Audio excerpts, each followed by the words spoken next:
According to a report by Vanity Fair's Gabriel Sherman, someone who has had some pretty spot-on reporting about what's happening in the White House, he's got some excellent sources in there, but according to a recent report from him, Donald Trump spent this past weekend screaming at people over the phone. Now that is according to one of Sherman's sources, who is a former White House official, said that Donald Trump was very subdued in public. He was still upset that nobody cared about his West Virginia rally earlier in the week. Didn't mention much about Manafort or Cohen in public. But then when he got back to the White House this past weekend, everything was kind of quiet.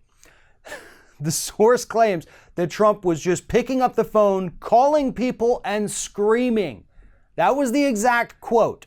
So we don't know exactly if he was calling people that were involved in any of this, or if he was just calling random people. I mean, hell, we know that he likes to pick up the phone and just call other world leaders all times of day, no matter what time it is in their time zone. So we have no idea who this madman may have been calling and screaming at, because his entire world is falling apart.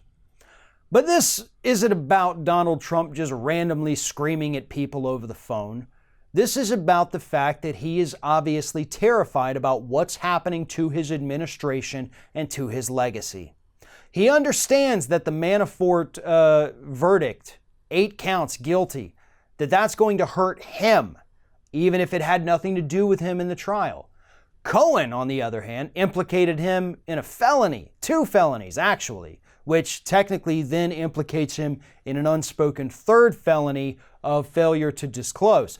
So that's probably the one he's a little bit more pissed off about. And according to Sherman as well, he's still talking about possibly pardoning Manafort, which White House counselor Don McGahn had to go in and tell him why that's such a horrible idea.